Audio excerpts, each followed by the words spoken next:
This program only reflects the personal views of the program host and or the individual contributors.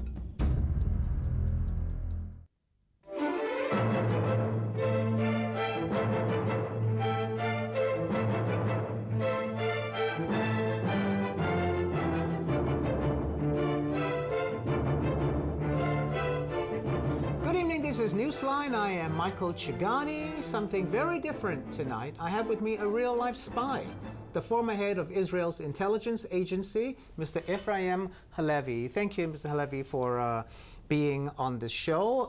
Let me just introduce you first. You were the head of Mossad, which is Israel's intelligence agency. You were the head for, I think, nearly 5 years. 4.5. 4.5 years. You've been with Mossad for, I think, 40 years. 40 and years. you have also written a book, Man in the Shadows, about your experiences in the Mossad. And you've advised, I think, 5 prime ministers of Israel. And now I think you're now the head of strategic studies at Hebrew University of Jerusalem, right? And that's a very, very impressive background for an intelligence officer. But when I look at you here, Mr. Halevi, you look nothing like James Bond. Why is that? Well, I think the question is, why doesn't James Bond look like me? More like you. I believe we have stereotypes in life, and I also enjoyed the James Bond movies. But in the end, I think... what do you think of the James Bond movies? I think it's the epitome of fiction. Beautiful, but all fiction.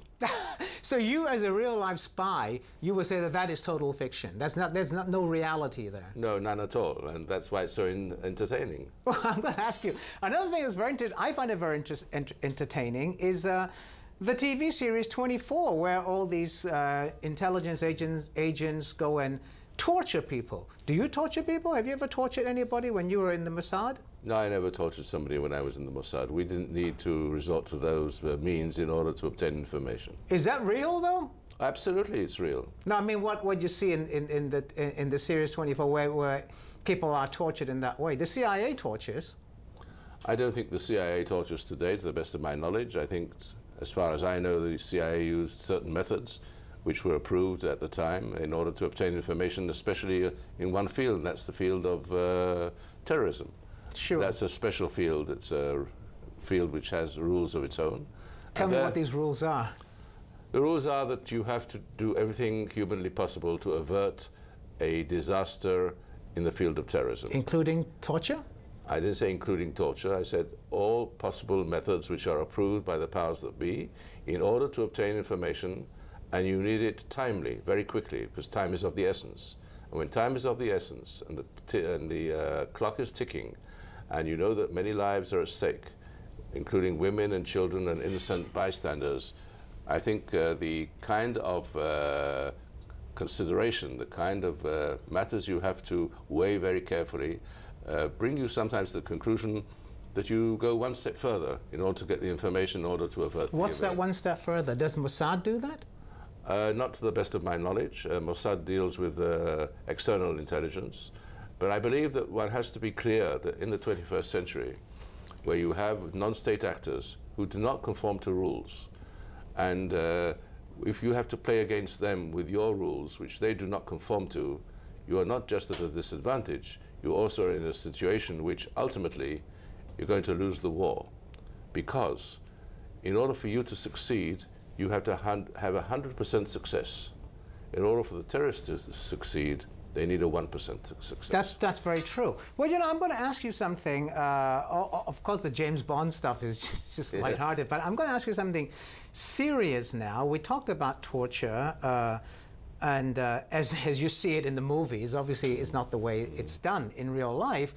But what is happening in real life is this. Mossad has been, and you know, you've headed it for 4.5 years. You've been it for 40 years.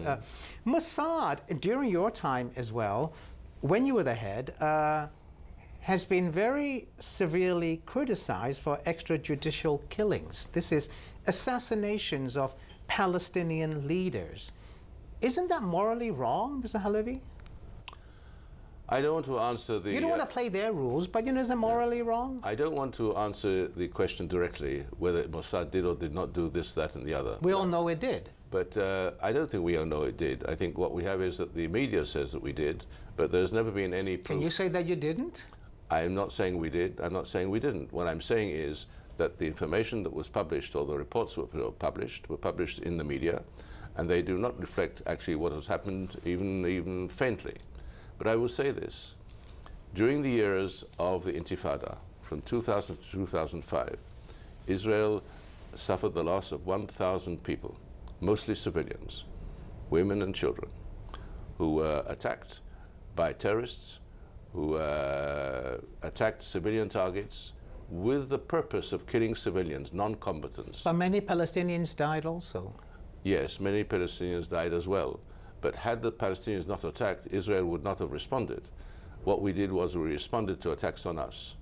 In the 21st century, unfortunately, as I tried to say before, the rules of war, the way you knew them and we know them, cannot be applied to this kind of war. This war is a war which is being conducted in a different situation, where the other side does not conform to the rules of law, of international law. It does not conform to the rules of the Geneva Convention, for instance. So if they use dirty tactics, you use dirty tactics? No, if they use dirty tactics, we have to use tactics which conform to the situation at hand. When you have a situation... But shouldn't you rise above that? We should rise above that up to a point, but we cannot sacrifice a number of lives which is indescribable just in order to perform our norms. Let me say something very clearly. Sure. There is a whole list of human rights which we should all do our best to preserve. There's one human right above all, and that is the right to live, the right to life. That is the number one right that you have, that I have, that everybody who is listening to us this evening and looking at us this evening must realize. The right to life is the most sacred of all rights, and we have to preserve that right. And that is a right which transcends all the other rights, especially in the 21st century. Do the right to live, the right to make a decent living, the right to be happy, would you agree that that right also involves the Palestinians? Certainly. And I think that we should do everything we can to preserve the lives of the Palestinians. Unfortunately, there is a creed among some of the Palestinians, not all of them, which sanctifies death. You must realize that those people who become shaheeds, who become heroes, and who go to heaven, are sanctified.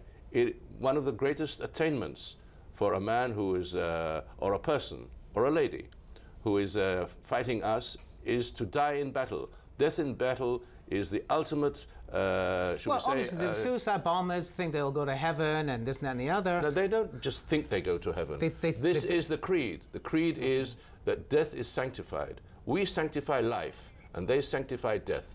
And there is the divide between them and us. But Pete, your critics, Mr. Halevi, would say, Israel's critics would say, you're not giving them a life because you're blockading the Palestinians, economic blockade. You wouldn't get, you control what goes in, what comes out. How can then you say that you preserve their life, or you want them to have life too? We want them to have life too, and we want to remove the blockade, and we are moving roadblocks all the time, and we've removed hundreds of roadblocks in the last year or so. Has this prevented all terrorist attacks from being carried out? No. We've had terrorist attacks notwithstanding that. But Israel attacked a ship bringing in food supplies, and people died. Israel didn't attack the ship. Israel tried to prevent a ship from running a blockade which is recognized under international law. And this was a ship in which there were 600 people, 500 of them were innocent human rights activists, and 100 of them were a totally different type of people, people who were terrorists, who are members of an organization in Turkey called the IHH, which has an international overreach, a man of which at the end of 1999, on the 31st of December 1999, was apprehended at Los Angeles International Airport in a part of an operation to carry out a terrorist attack in Los Angeles International Airport. This was an IHH operative from Montreal. So you say terrorists were on board that ship? Yes, sir. There were terrorists aboard that ship, and they used the railings of the ship. They sawed and carved them up in advance and used them as weapons. Well, you know, that issue is still, I think, festering in the background, but you know, you talked about life for Israelis, for Palestinians. Are you disappointed, Mr. Halavi, that the latest peace talks between the Israelis and the Palestinians have now stalled? And they have stalled because the Palestinians say Israeli settlements, the freeze must continue, but Israel has not renewed its freeze of the settlements. Should settlements go ahead at this time? Your government wants it to go ahead. Netanyahu says it's going to go ahead. Do you agree with that? First of all, I'm very unhappy that the talks have stalled. But this event is an event of October 2010. There have been 10 months of a freeze. We had 10 months of a freeze. And during those 10 months, who didn't come to the table? The Palestinians didn't come to the table. They refused to come to the table. But is that an excuse to renew, to restart the building? No, it's not an excuse to restart the building. It is a reason where you say that a freeze does not bring people to talks. Because if a freeze had brought people to talks, we would have started talking. Even the U.S. wants you to stop the settlement. I respect the U.S. I believe that the U.S. has a very interesting position. I highly respect them. But I would like to recall to you that we agreed to a freeze over 10 months ago, and the Palestinians had 10 months in which to come to the talks, and they stalled. And they hoped that by stalling and stalling and stalling, the freeze would continue. So you say they're not serious in a peace settlement? I think that up to now, they have not shown that they are serious. And I think that if, as the President of the United States wishes, there will be peace talks once they are resumed, which will be accelerated, and within a year, we will reach a peace settlement. The number of houses which might be built in the next few months, if they are built, is almost negligible. Okay. We'll pick that up after the break. See you soon. Don't go away.